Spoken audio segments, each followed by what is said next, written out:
Hello, is this Catherine? Can you come over for a bit? It was a call from Michelle, my husband's younger sister. She sounded panicked, really on edge. Michelle's house was just a short walk away. I've got it. I'll head over right now. When I arrived at Michelle's, she led me to a room that was buzzing with bees. What the heck is this?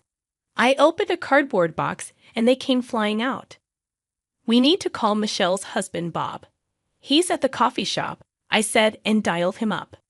Talking in a room full of bees seemed like a bad idea, so Michelle and I stepped outside. The three of us gathered on the front porch. So, Michelle, why do you have that box of bees in your house? I don't know. I just picked it up because it was left in front of my house. That can't be. That box was sent to me from my daughter, Emily. My name's Catherine Jones, a 65-year-old who works part-time at a local supermarket. One thing that hasn't changed since I was a kid is my love for stuffed animals and teddy bears. Growing up, we didn't have much money, so I couldn't often get stuffed animals or teddy bears. But now that I'm an adult, every time I travel or go out, I buy a teddy bear. Collecting them has become my joy. My husband, Larry Jones, who works at the town city hall, indulges this childlike hobby of mine. About a year ago, there was a teddy bear I desperately wanted. A limited edition online item, a collaboration between a popular brand and character. However, I had never shopped online and was about to give up on getting it. That's when I talked to Larry about it. Leave the online shopping to me. We've started ordering things online at my workplace. Really? Yes. So, I'll order it for you. Oh, Larry, you're always so reliable. Thank you. With that, Larry promptly took out his laptop and showed me how to order, helping me through the process. Whenever I had troubles, Larry was always there to help. After that, I began to order everything online, from daily necessities and groceries to even teddy bears. Around December of that year, the supermarket I worked at entered its busiest season. Being experienced at the job, I started working almost every day. With that, I had limited time to pick up items I'd ordered online. Larry was even busier. Because of this, I decided to reconsider how I received my deliveries. Recently, I learned about a service that allows packages to be left by the front door even if no one is home. Since then, I've been primarily using this option for my deliveries. Just the other day, while I was on break at work, I received an email notification that my package had been delivered. This was nothing new. I'd received similar emails many times before. However, when I got home later, something seemed off. As I entered my house's gate and approached the door, I glanced around but couldn't find the package in its usual spot. Puzzled, I stepped back outside the gate. Strange, I muttered, hearing the sound of crows in the sunset-colored sky. Larry hadn't returned from work yet, but he should be home soon with dinner to prepare. So I put the delivery issue aside and went inside to start cooking. As I focused on preparing dinner, I completely forgot about the missing package. The next few days were busy with house chores and work, and I didn't find the time to address the undelivered package. Then, one Sunday morning, while watching the news, Larry mentioned, "I'm in the mood for that omelette from the cafe." Larry was referring to a cafe owned by his sister Michelle and her husband Bob, who was the chef there. Since both of us had a rare day off, we decided on a whim to visit that cafe. "Would you like to go to that cafe?" Larry asked. "That sounds good. Let's go," I agreed. Although we call it our favorite spot, we only visit about once a month, usually when one of us expresses a desire to go. This is because Bob's omelettes are exceptional and one of Larry's favorite dishes. The cafe was just around the corner from our house. Under a cloudless blue sky, we walked towards it. Upon opening the cafe door, a metal doorbell jingled. "Welcome." "Hey, here you are. Thanks for coming in. Please take a seat at the counter," Michelle greeted us. We were guided to seats right in front of the kitchen counter. Well, both of you together. How are y'all doing?" Bob asked cheerfully. "As always, we're doing well," Larry replied. Even though there were only 4 people inside, the atmosphere felt bustling. I love this cheerful vibe. This place is wonderful, I thought. Bob, can we get two of the usual? Larry asked. Leave it to me, Bob replied. Bob skillfully cracked and whisked 4 eggs, poured them onto a pan, shaped them, and served them onto 2 plates. Lastly, he added some Italian parsley and passed them to Michelle. Here you go, 2 servings of omelettes. This is so delicious, Larry remarked. I've had it many times and I always crave it. After we finished eating, we were served coffee. This dish is always so tasty, isn't it? Thank you, I said appreciatively. With that, Michelle sat across the counter facing me. That's when I noticed something. Michelle was wearing earrings that looked just like the ones I had ordered online. Michelle, those earrings are so cute.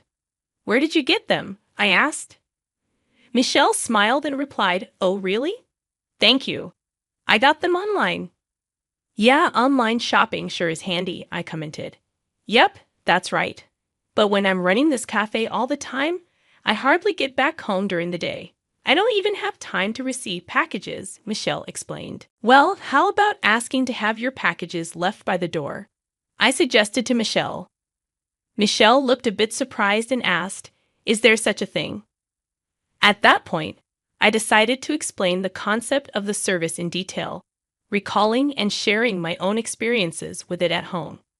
It's a good service, but sometimes there are mistakes. There have been a few instances where I haven't received my packages, even though I've paid for them. I really should call the courier company about it. But I just haven't had the time, I explained. Michelle responded empathetically. Oh, I see. So that happens. I took this moment to check the status of my packages to be delivered. At the top of the list, the limited edition teddy bear I ordered was shown as preparing for shipment. I pointed it out to Michelle and said, Look, Michelle, it says it hasn't been delivered yet. Then I pointed to the second item, which read delivered. It was a cosmetic product. This should have already arrived at my place, but it hasn't. That's strange, I remarked. I hope you find it, Michelle said. At that moment, I looked over at Larry. He and his friends were having a different conversation, but soon joined in on our topic. Well, guess we should just wait for it to be delivered someday, Larry said with a carefree smile. Larry's always been such a laid-back guy. He doesn't seem to take things too seriously. We continued our casual chat for a while before leaving the cafe. On the way home, I impulsively checked the delivery history on my smartphone. Nothing had changed. Most of the packages were marked as delivered.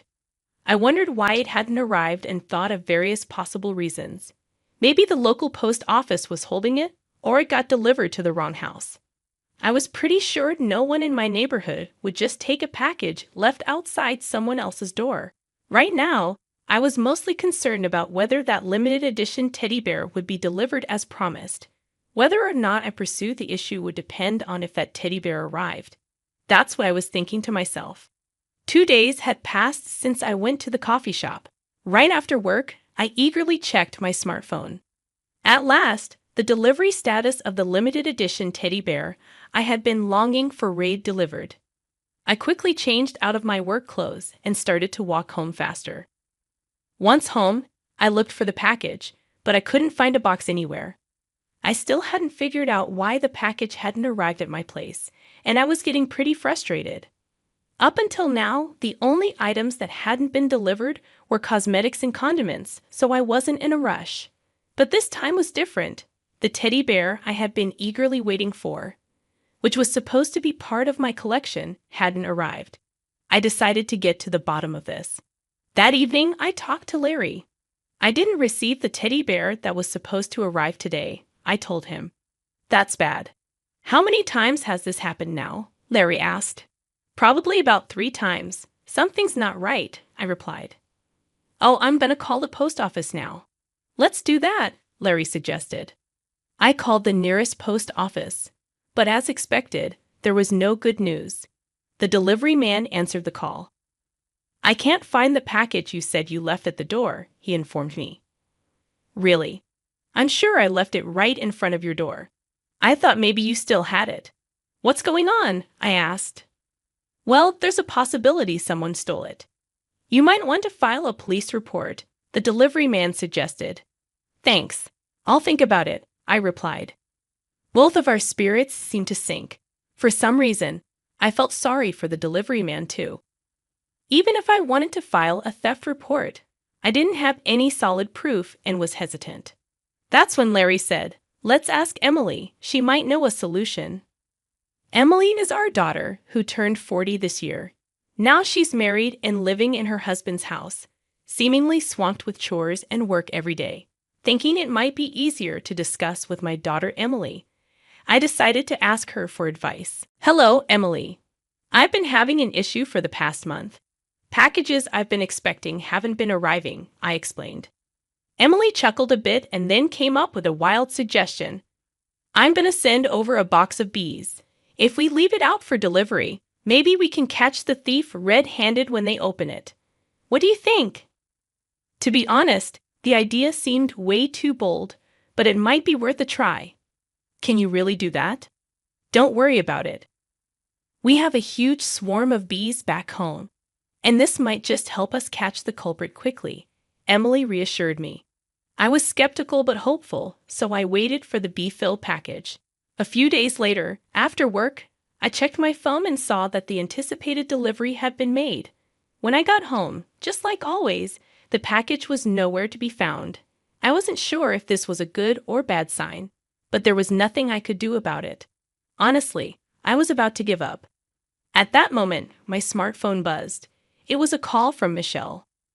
"Hello, Catherine. Can you come over for a bit?" Michelle's voice sounded urgent, almost panicky. "Sure, I'll be right there." When I got to Michelle's house, she led me to her room, and to my surprise, the room was filled with bees flying everywhere. "Oh my gosh, what happened?" I exclaimed. "When I opened this box, this is what I found inside," Michelle explained. First, I was shocked to find bees buzzing all around the room, and even more shocked to find out that Michelle was the culprit. I thought I should call Bob, who should be at the coffee shop, so I dialed his number, thinking it'd be difficult to discuss in a room full of bees. Michelle and I stepped outside. The three of us gathered at the front door. I then asked Michelle, "So, Michelle, any idea why there's a box of bees in this house?" "I have no clue. I just picked it up and opened the box that was outside," Michelle replied. "That can't be right. That box was sent to me from my daughter, Emily," I pointed out. "I told you I don't know," Michelle insisted. "Michelle, did you steal it?" I asked. "No, I didn't. I swear." Michelle raised her voice. "If you say you didn't, mind if I take a look inside? Maybe other stolen stuff might pop out," I suggested. "No way. Let me check the room quickly," Michelle said, not letting me enter. I had no choice but to wait outside. As I was explaining to Bob about my missing packages possibly being stolen, we heard Michelle scream. She probably got stung by a bee in her panic. Michelle came out looking disheveled and said, "The room's a mess with those bees flying around, so I'd appreciate it if you'd head home for today." She indicated that she wouldn't be letting anyone in her room because of the bees. Then, an unfamiliar person approached us. It was a beekeeper named Oliver, a friend of Emily's who lived nearby. After a quick introduction, Oliver said, "Emily asked me to help with the bee situation. Is it okay if I handle it here?" "Yes, please. We'd appreciate it," I replied. While Michelle was flustered, Bob and I let Oliver inside the house. While waiting for the bees to be collected, we continued talking outside. "I guess we'll be able to check the room today," Bob remarked. "But I've only got stuff I bought." "There's no point in checking," Michelle suddenly asserted, clearly intending to insist that everything in there was hers. 30 minutes later, Oliver completed collecting 900 honeybees. Shocked by the sheer number of bees, the three of us entered the room. I took a quick look around and then started searching every corner. To my surprise, I found daily necessities like fabric softener and cosmetics I had ordered, scattered here and there. "So you've been taking all of these too, huh?" I confronted Michelle. "No, I told you." Michelle began, but I showed her the order history on my phone with those products listed. "You still better deny this," I asked. Well, there's a chance we just bought the same things, right? Michelle replied, slightly exasperated. I didn't give up. I continued searching for the teddy bear, and near the edge of the sofa, I found a familiar-looking teddy bear. Is this teddy bear also one you bought? I questioned Michelle. Yes, Michelle replied. I knew this teddy bear was a limited edition, and each had its own serial number. So I checked the number for my teddy bear on my phone and compared it to the number on this one. Both had the same 5-digit number. This teddy bear is mine. See, it has the same number. I showed it to Michelle and Bob. I didn't know modern stuffed animals could do that, Bob muttered, while Michelle just sat on the sofa and looked down silently. So it was you who was stealing from her house every time? I asked Michelle. Yes. Michelle's voice grew heavy. What did you take? You haven't been using them all this time, have you? I pressed further. I used a bit of the toner and some imported seasonings, Michelle confessed. Why would you do something like that? More than being angry about having things stolen, I wanted to know her motive. I was out of money. The amount I was spending exceeded what I had, that's all, Michelle explained. But why spend so much? What did you spend it on? I probed. Well, Michelle's words faltered, and she seemed hesitant to talk about it. Suddenly, Bob moved quickly and picked up a piece of paper that had fallen under the couch. Hey, what's this? Don't tell me you've been. Bob trailed off, showing us a piece of paper with numbers and an amount. I'm sorry, I got really into it, Michelle admitted. The paper Bob showed was a horse racing ticket. It turned out that Michelle had gotten heavily into horse racing and used the money she saved by using my stolen items on bets. Then Bob dropped another bombshell. You didn't by chance take money from our cafe's earnings, did you? Just a little bit, Michelle confessed. I knew something was off with the profits. How could you? Bob was clearly upset. It turned out she had embezzled tens of thousands of dollars from their cafe. I'm so sorry. I promise I won't do anything like this again. Please forgive me, Michelle cried loudly, apologizing. But for me, having my cherished teddy bear stolen even once was unforgivable. Her apologies did nothing to move my heart. Bob looked equally irritated. Turns out she had embezzled tens of thousands of dollars from their cafe, I informed Bob. Shall we meet in court? Bob suggested. With solid evidence in hand, Bob and I decided to file a police report. Bob decided to get divorced from Michelle. After that, charges of theft concerning my belongings and embezzlement in the course of her duties were brought against Michelle. She was eventually arrested, and we were satisfied with the outcome. Bob's Cave hired part-time workers, and sales began to rise steadily. By the way, I was given the opportunity to become the part-time team leader there. Michelle got arrested, I heard Larry mentioned. It's for the best. I'm better off without someone like her, I replied. Surrounded by hard-working folks makes me much happier now, Bob added. Yes, let's keep up the good work, I agreed. From then on, I started receiving packages left at my door. Of course, many new teddy bears joined my collection. Larry and I even went on trips to collect limited edition teddy bears from various places, and every day is blissful surrounded by all these teddy bears with Larry.